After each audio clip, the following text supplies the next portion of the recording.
이 송년 말씀으로 여러분들의 삶을 개인적으로 결단하는 그런 말씀을 하면 좋겠다는 생각을 했었습니다. 그런데 요즘 제 마음속에 계속해서 드는 것은 교회가 우리의 삶의 우리 신앙의 어머니인데 이 교회에 우리들의 신앙을 한번 점검하는 것이 훨씬 더 중요한 일이 아닐까.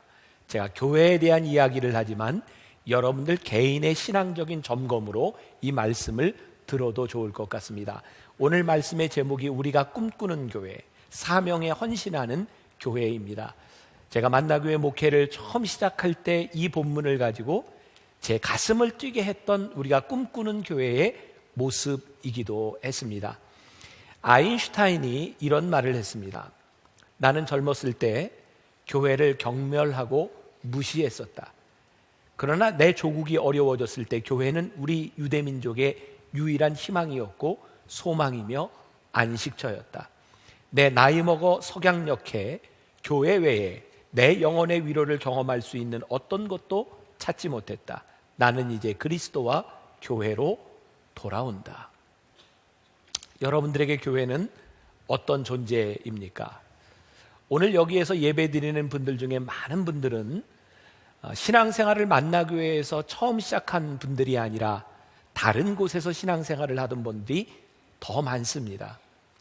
이 많은 교회 가운데서 왜 여러분들은 이곳에 앉아 예배를 드리고 여러분들이 신앙생활을 해야 하는 것입니까? 그리고 여러분들이 지금 만나 교인이 되었다면 여러분들이 물어야 하는 것이 또 있습니다. 하나님께서 왜 이 만나교회를 세우셨고 이 처음 만나교회를 세우셨을 때에 하나님의 마음은 무엇이었을까? 저는 요즘 한국 교회를 보면서 마음 아픈 부분들이 몇 가지 있는데 저희 교회를 봐도 우리 부목사님들이 얼추 통계를 내보니까 주일날 이렇게 저희 교회 와서 예배를 드리는 분들이 한 15,000명 정도 된다 그래요. 그런데 그 중에 저희 교인은 등록된 교인은 12,000명 정도 되고요. 나머지 3,000명에서 4,000명 정도는 소속이 없이 그냥 예배를 드리는 분들입니다.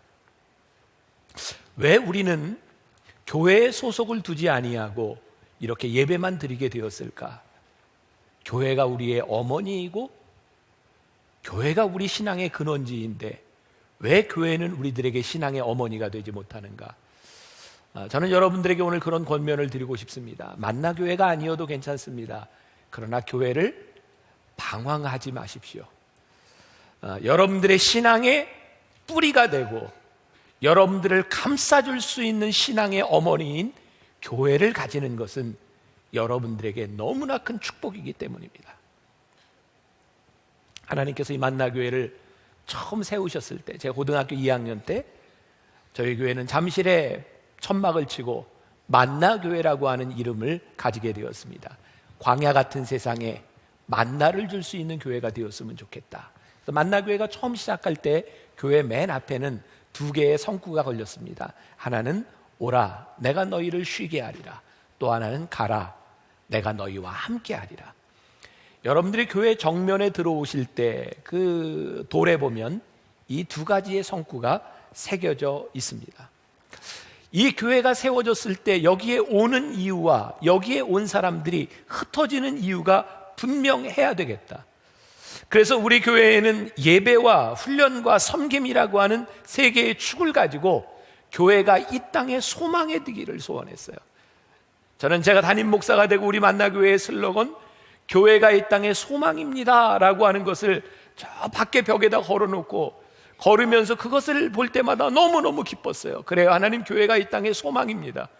그런데 언제부터인가 사람들이 교회가 이 땅의 소망입니다라는 그 글을 보며 조롱하는 것 같아서 마음이 아팠어요.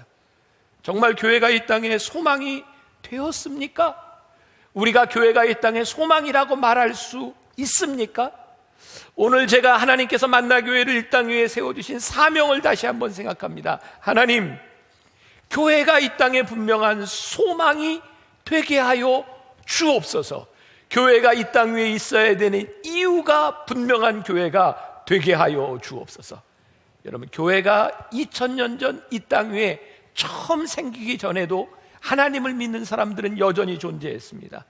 그런데 왜 하나님께서 하나님을 믿는 사람들을 모아서 교회를 하나님께서 만드셨겠습니까? 교회는 우리를 위해서 만든 것이 아니라 하나님의 사명을 위해서 불러주신 공동체인데 우리들이 그 사명을 다하고 있는가? 오늘 사도행전에 나오는 예루살렘 공동체, 초대교회 공동체, 1장에 나오는 초대교회 공동체와 2장에 나오는 초대교회 공동체가 다릅니다. 첫 번째 초대교회 공동체는 그렇게 이상적이지 않았습니다.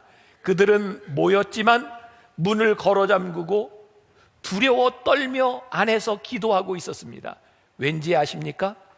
그들은 문을 열고 그들이 예배하는 것을 보게 될 때 누군가에게 해코지를 당하고 죽임을 당할 수도 있다고 하는 것 때문에 그들은 생존의 문제를 가지고 문을 걸어 잠그고 있는 공동체였습니다. 근데 그들이 모인 곳에 우리 주님께서 약속하신 성령이 임했습니다. 불이 혀같이 갈라지며 그 공동체에게 마가의 다락방에 성령이 임하기 시작했을 때에 그들이 문을 열고 세상을 향해 뛰쳐나가기 시작합니다. 어떻게 달라졌는지 아십니까? 더 이상 교회는 생존에 대한 문제가 아니라 하나님이 우리를 부르신 사명에 대한 문제로 바뀌어졌기 때문입니다. 교회가 생존에 전전긍긍하는 한 교회는 절대로 사명자가 될 수 없습니다. 오늘 하나님께서 우리들에게 물으시는 겁니다. 만나 교회, 이곳에 세워주신 우리 교회와 한 사람 한 사람 교회된 우리들에게 주시는 소명은 무엇인가? 오늘 말씀을 통해 몇 가지를 보게 됩니다. 첫 번째, 사도들의 가르침을 받아 초대교회가 발견하게 된 복음은 무엇인가? 그들의 삶에 변화가 일어났다는 것입니다. 세상이 변화된 것이 아니라 그들 속에 복음이 들어오고 말씀이 들어왔을 때 그들이 담대해졌다는 것입니다. 그들이 문을 박차고 나가게 되었다는 사실입니다. 저는 이것을 이렇게 표현하고 싶습니다. 자존감, 누구도 흔들 수 없는 자존감, 하나님이 나를 부르신 그 자존감 위에서 그 자존감이 회복되기 시작할 때 그들에게서 사명이 일어나기 시작합니다. 우리는 종종 주변에서 누군가를 탓하는 사람들을 많이 봅니다.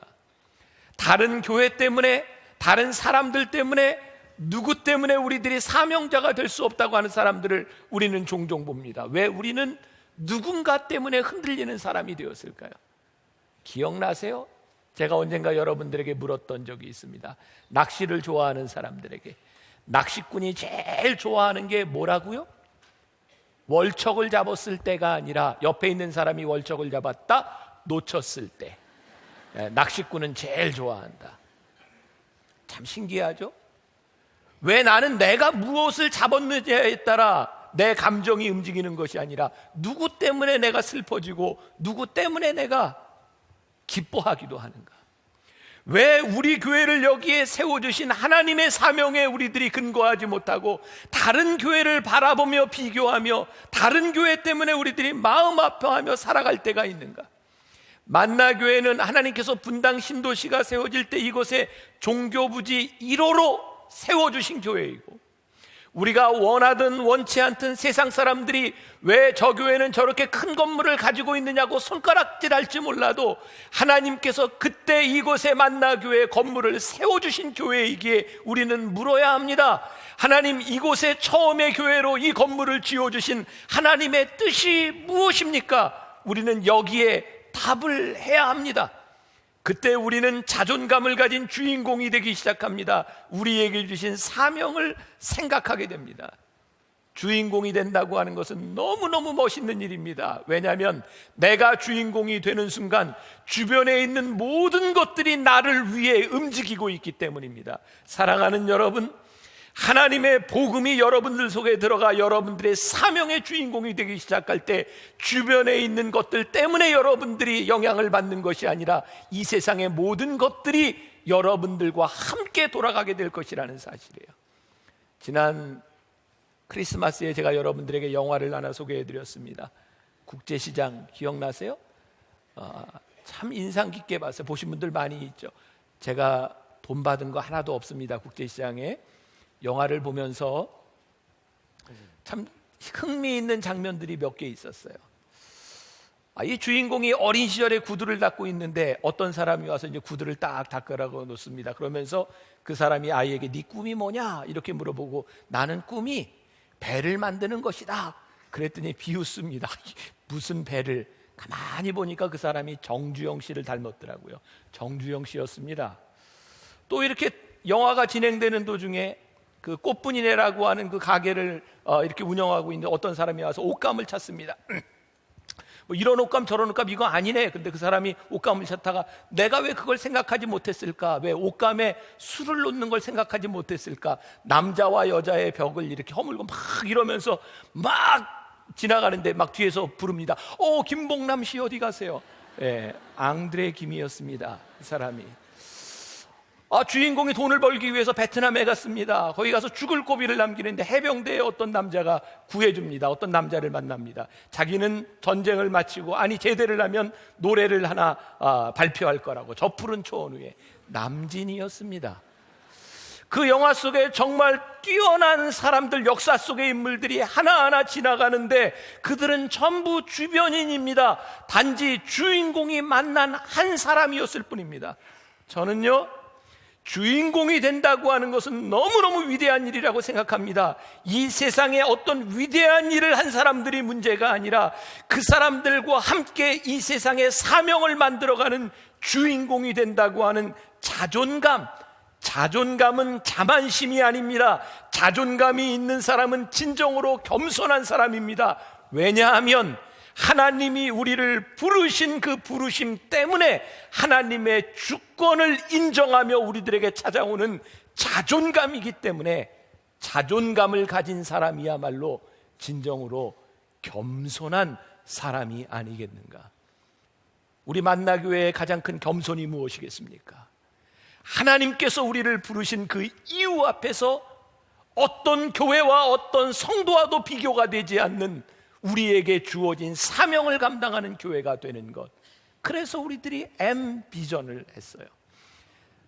송구영신 때 여러분들에게 제가 액션 패스포트를 나눠드리게 될 것입니다. 여러분들이 부르심을 받은 이 교회에서 우리들이 어떻게 할 것인가를 내년 1년 동안 하나하나 액션으로 우리들이 만들어가게 될 것입니다. 우리는 사명자가 되는 교회를 꿈꾸며 나아갑니다. 두 번째, 초대교회의 모범적인 이 교회에는 새로운 관계가 형성되기 시작합니다. 첫 번째 관계는 기도에 힘을 쓰며 하나님과의 관계가 회복되기 시작한 것입니다. 더 이상 기도가 의무가 아니라 기쁨의 관계로 회복이 되었습니다. 새로운 관계가 형성되며 그들의 삶의 우선순위가 바뀌어지기 시작했습니다. 내 삶의 우선순위, 그것이 무엇인가?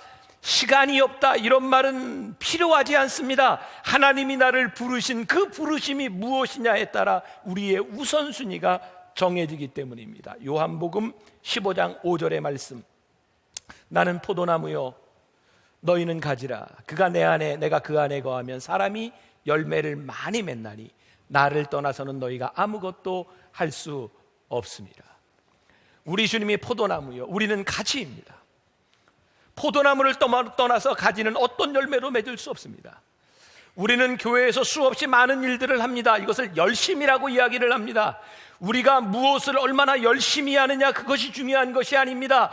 이 교회를 세우신 몸된 교회이신 예수 그리스도와 관계된 일을 하고 있는가? 이것이 오늘 우리 교회가 물어야 될 질문입니다. 우리 교회가 하나님과 분명히 연결되어 있을 때 우리는 열매를 맺기 시작하는 것입니다. 교회인 여러분들 한 사람 한 사람이 여러분들의 삶에서 열매를 맺기 시작하는 것입니다. 스타벅스를 만든 하워드 슐츠가 그의 인생의 성공 가운데서 물었던 질문이 있습니다. 온 워드라고 하는 책에서 그가 사업의 성공 가운데서 뒤로 물러나 있다 다시 복귀합니다. 그리고 사람들에게 이야기합니다. 내가 언젠가 비틀즈라고 하는 그 그룹이 언제 해체되었느냐고 하는 질문에 답한 그 멤버 중에 하나인 폴 맥카트니의 말을 들었습니다. 그는 이렇게 이야기를 했습니다.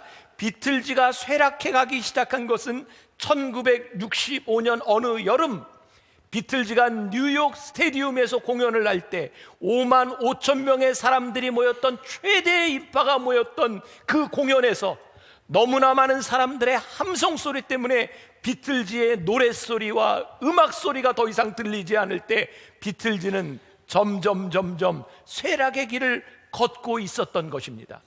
스타벅스는 그래서 이렇게 질문합니다. 스타벅스가 처음 시작될 때 우리가 꿈꾸었던 스피릿, 그 정신이 무엇이냐? 저는 그 책을 읽으면서 저에게 이렇게 물어봤습니다. 하나님, 우리 교회를 하나님께서 처음 세우셨을 때에 우리 교회를 세우신 하나님의 정신, 그 스피릿이 무엇입니까? 하나님, 우리 성도들이 예수를 믿으며 우리의 가슴을 뛰게 했을 때 우리들에게 주셨던 하나님의 자존감, 그 사명이 무엇입니까? 성공이 무엇입니까? 내가 무엇을 이루었다, 내가 무엇을 가졌다, 내가 많은 것을 가졌다에 대한 문제가 아니라 나의 삶에서 하나님과 연결된 그곳에서 하나님께서 원하시는 열매가 내게서 맺어지고 있는가? 오늘 우리의 삶에서 내가 만족하는 것에 대한 문제가 아니라 지금 내가 하고 있는 이 일을 바라보며 하나님께서 만족하고 계시는가? 이것이 우리가 물어야 될 질문이 아니겠습니까? 여러분, 우리의 삶이 우리의 계획대로, 우리의 뜻대로 그렇게 되는 것이 아닙니다. 우리는 수없이 많은 실패를 경험합니다. 내 뜻대로 되지 않는 일들을 경험합니다.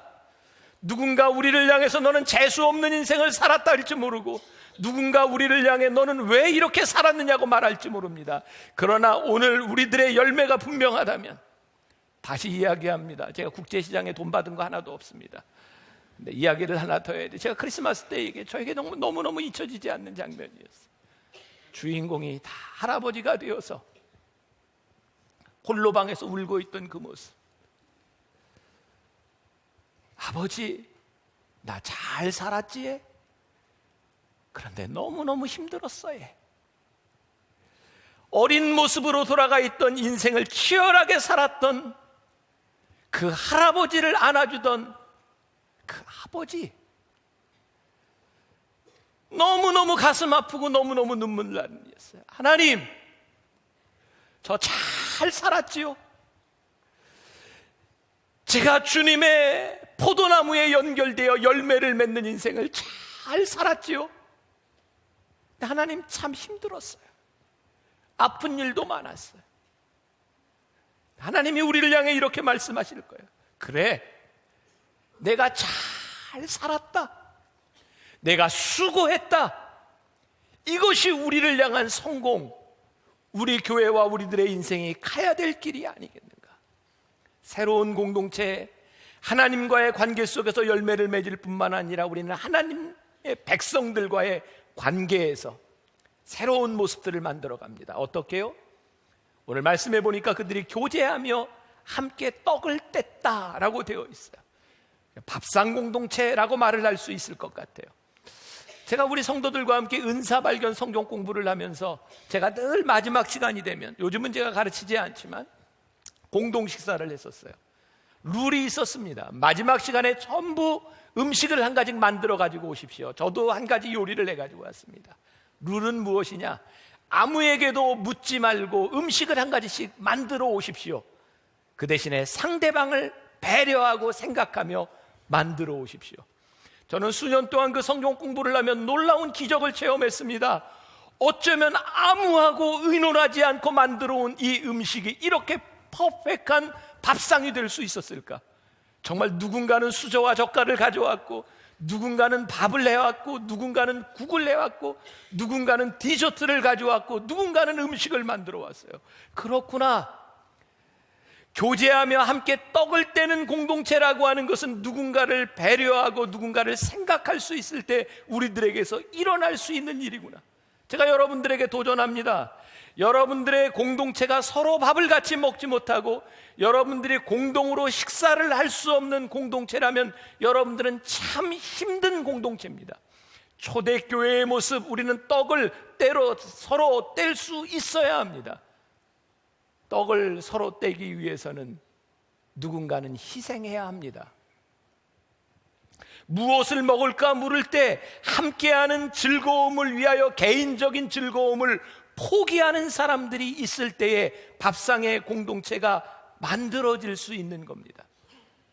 저는 지금도 이 먹는 건 생각하면 제가 처음 전도사로 영월에서도 1시간 정도 차를 타고 가는 정말 오지에서 목회하던 때 버스가 하루에 2번밖에 다니지 않는 곳에서 제 아내는 만삭이 되었었고 신방을 한번 가려면 먼 집 가면 걸어서 2시간 왕복해야 되는 집 신방을 가요.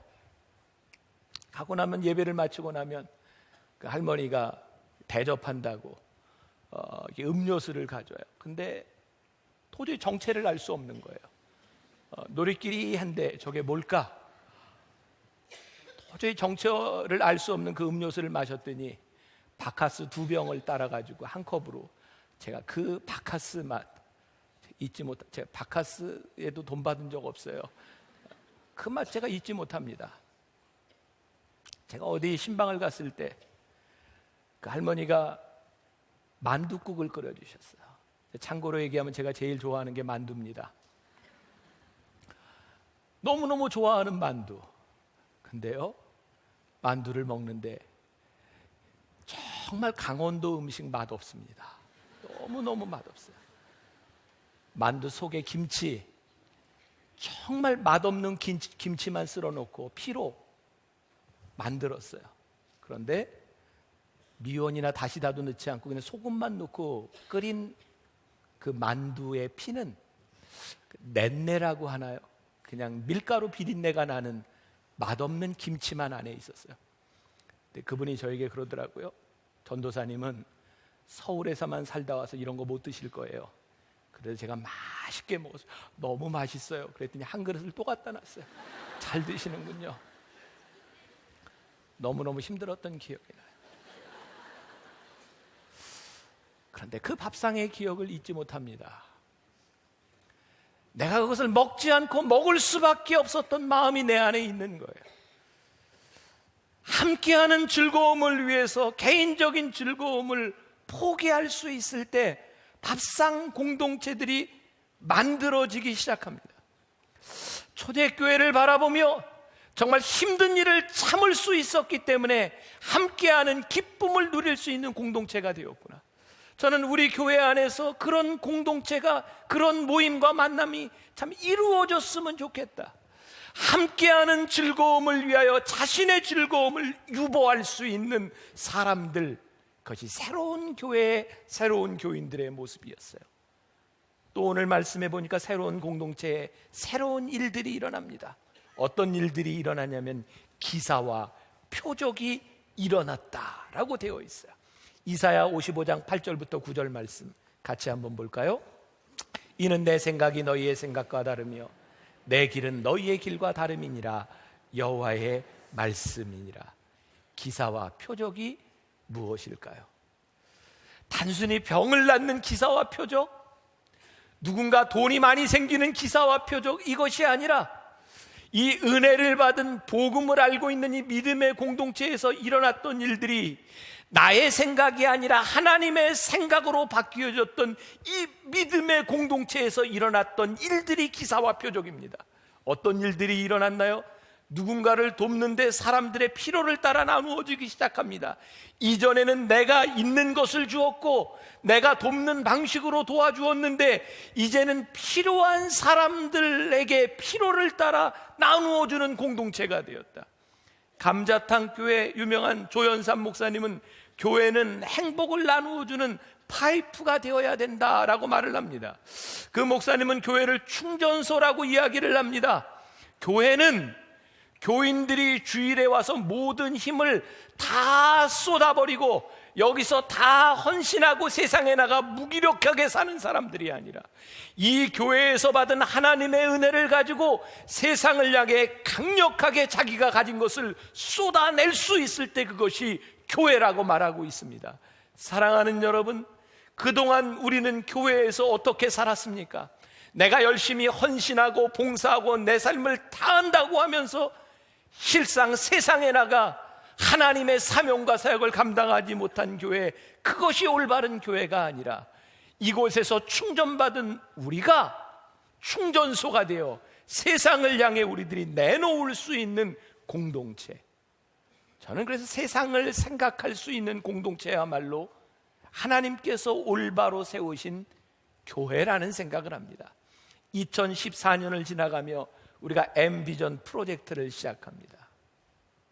담임 목사가 여러분들에게 제시할 수 있습니다. 여러분들 이렇게 하자라고 말할 수 있습니다. 그러나 저는 믿는 것이 있습니다. 저를 통해서뿐만 아니라 이 교회에 하나님께서 여러분들을 부르셨다면 여러분들을 통해서 하나님이 하실 일이 있고 성령께서 일하실 것이라는 사실입니다. 그래서 우리 교회가 해야 될 일 9가지 미래 사역을 여러분들과 함께 만들었습니다. 하나님 이것이 우리 교회만을 위한 일이 아니라 우리 교회를 통해 이루실 하나님의 일을 꿈꾸는 사역이 되게 하여 주옵소서. 신년 첫 주부터 12주 동안 여러분들과 함께 액션 패스포트를 가지고 여러분들이 하나하나 결단하게 될 것입니다. 아마 여러분들이 무척 힘들지 몰라요. 그러나 그렇게 해야 된다고 생각해요. 매 예배 시간마다 여러분들의 신앙을 점검할 것입니다. 그리고 매 시간마다 여러분들로 하여금 결단하게 만들 것입니다. 그리고 확인할 것입니다. 왜냐하면 교회는 우리의 만족을 위해 모여진 공동체가 아니라 하나님이 우리를 부르신 그 부르심에 합당한 삶을 살아가야 하기 때문입니다. 그들은 기쁨과 순전한 마음으로 그들이 하나님의 일에 힘쓰기 시작합니다. 우리가 물어야 합니다. 우리가 하나님을 기쁘게 하랴, 세상을 기쁘게 하랴. 여러분들이 물어야 하는 것입니다. 새로운 공동체의 새로운 삶의 방식이 있습니다. 2가지 중요합니다. 이 새로운 교회에서 그들은 하나님을 찬미했고 또 하나는 백성들에게 칭송을 받았다고 되어 있어요. 우리가 여기에 모이는 것 하나님을 예배하는 공동체입니다. 예배가 무엇입니까? 로마서 12장 1절과 2절 말씀 같이 봉독해 보세요. 그러므로 형제들아, 내가 하나님의 모든 자비하심으로 너희를 권하노니 너희 몸을 하나님이 기뻐하시는 거룩한 산제사로 드리라. 이는 너희의 드릴 영적 예배니라. 너희는 이 세대를 본받지 말고 오직 마음을 새롭게 함으로 변화를 받아 하나님의 선하시고 기뻐하시고 온전하신 뜻이 무엇인지 분별하도록 하라. 우리를 거룩한 산 제사로 드리라는 겁니다. 너희의 몸을, 이 말을 이렇게 표현해 볼까요? 너희의 삶을 산 제사로 드려라. 오늘 여기에서 우리들이 예배를 드리는 것으로 끝나는 것이 아니라 우리들의 삶이 이루어지는 곳에서 너희들이 거룩한 예배를 드려라. 분당에 있는 목사님들이 가끔 모여서 점심 식사를 하며 이야기를 나눌 때가 있어요. 우리 교회 가깝죠. 지구촌 교회 담임 목사인 진재영 목사님이 식사를 하면서 이런 얘기했어요. 우리 교회에 가장 큰 은혜가 많은 곳이 주차장입니다. 그 얘기를 듣고 너무너무 부러웠어요. 이 교회는 정말 주차 질서를 잘 지키는 교회인가 보다. 근데 반전이었어요. 예배를 마치고 나오는 사람들이 주차장을 빠져나가려면 시간이 오래 걸리는데 여기 빠져나가는 동안 받은 은혜를 여기다 다 쏟아냅니다. 그래서 주차장에 가장 은혜가 충만합니다. 이런 의문이 들었어요. 우리는 예배를 통해 받은 은혜를 사용하지 못하고 왜 다 쏟아버릴까? 우리는 받은 은혜를 사용해서 세상에서 쓰지 못하고 우리는 왜 다 쏟아버릴까? 언젠가 TV에 유명한 크리스천 축구 선수가 게임을 하던 중에 교체되었습니다. 왜 묘하게 카메라가 그 사람의 얼굴을 비췄는지 나오면서 욕을 하는 모습이 그대로 나왔어요. 그 사람에 대한 이미지가 다 깨어졌어요. 어떤 목사님이 이런 얘기합니다. 저는 3분의 전투에서 승리하려고 노력합니다. 제가 목회를 하는 지난 30년 동안 쌓아온 이것을 참지 못해 3분 동안에 다 무너뜨리지 않기 위해서 나는 3분의 전투를 합니다. 우리들이 예배를 산다고 하는 것이 무엇일까요? 오늘 여러분들이 예배 드리면서 혹시 제가 하는 말이 마음에 안 든다고 갑자기 일어나서 목사님 그 설교가 그게 뭐예요? 이렇게 얘기하는 사람 아직 한 번도 보지 못했습니다. 제가 뭐 마음에 안 든다고 목사님 그 신발이 뭐예요? 이렇게 얘기하는 사람 한 번도 보지 못했습니다. 왜인가요? 예배 시간이기 때문입니다. 우리는 하나님 앞에서 예배 드리는 이 시간에 내 마음에 들지 않는 것, 내 속에 있는 불평을 잘 참아냅니다. 왜냐하면 예배 시간이기 때문입니다. 하나님 앞에 서 있기 때문입니다. 우리가 하나님을 예배하는 공동체가 된다고 하는 것이 무슨 의미입니까? 우리들의 삶을 예배로 드린다고 하는 것이 무엇입니까? 하나님이 계신 예배 시간이기 때문에 그 시간을 내가 예배자로 지켜내야 되는 것, 그것이 하나님을 예배하는 공동체입니다. 오늘날 교회가 세상을 향해 부끄러움을 당하는 이유, 손가락질을 당하는 이유가 무엇입니까? 세상 사람들이 오늘 예배를 드리는 여러분들의 모습을 바라보며 손가락질합니까? 절대 그렇지 않습니다. 그러나 예배를 드리고 나가 살아가는 우리의 모습을 바라보며 손가락질합니다. 예배를 드리지 않는 교회가 행하고 있는 일들에 대하여 손가락질합니다. 언제부터인가 교회는 하나님을 예배하지 않게 되었습니다. 우리가 꿈꾸는 교회, 교회의 사명은 우리의 삶에서, 교회에서 하나님을 예배하는 것입니다. 그랬더니 성경에 뭐라고 되어 있냐면 세상 사람들의 칭송을 받았다라고 되어 있어요. 하나님을 믿는 자들이 서로 칭찬한 것이 아니라 하나님을 믿지 않는 세상에 있는 사람들이 교회를 바라보며 칭찬하게 되었다라고 말을 합니다. 그랬더니 하나님께서 구원받는 숫자를 더하셨다. 저희 교회에서 여러 가지 합니다. 장학사업합니다. 호스피스합니다. 월드 휴먼 브릿지 여러 가지를 합니다. 종종 어떤 사람들이 이야기를 합니다. 교회에서 말씀을 전하는 일, 선교하는 일, 복음 전하는 일을 해야지 교회가 뭐 하는 겁니까? 남을 돕는 일이 복음의 본질이 아닐 수 있습니다. 호스피스라고 하는 것이 복음의 본질이 아닐 수 있습니다. 그러나 그것을 통하여 본질을 드러낼 수 있는 일이기 때문입니다. 저는 우리 교회가 가져야 되는 비전과 우리들이 가져야 되는 꿈이 있다고 생각해요. 하나님, 우리 교회가 하는 일들을 통하여 하나님의 영광을 가리는 것이 아니라 하나님의 영광이 드러나게 하여 주옵소서. 하나님의 거룩함이 드러나게 하여 주옵소서. 하나님의 거룩함이 세상 사람들을 통하여 인정되게 하여 주옵소서. 우리 만다교회 청사진을 여러분들에게 내놓았습니다. 이것으로 끝난다면 아무것도 아닙니다. 우리가 내놓은, 여러분들이 함께했던 성령님의 역사를 이제 우리들이 몸으로, 우리들의 삶으로 만들어 가야 합니다. 내년부터 여러분들이 마음에 작심을 하고 여러분들이 결심하고 예배 시간에 나와야 합니다. 왜? 그 예배 시간을 통하여 우리가 예배자로 살아가야 될 결단을 하게 될 것이기 때문입니다. 그리고 우리가 꿈을 꿉니다. 하나님, 이 매력적인 교회를 통하여 하나님께서 구원받는 숫자를 더하시는 역사가 일어나게 하여 주옵소서. 만나 교회가 교회 건물로 끝나는 것이 아니라 여기에 속한 사람 한 사람 한 사람이 교회가 되게 하여 주시사 우리의 몸된 교회인 어머니와 함께 승리하는 사람들이 되게 하여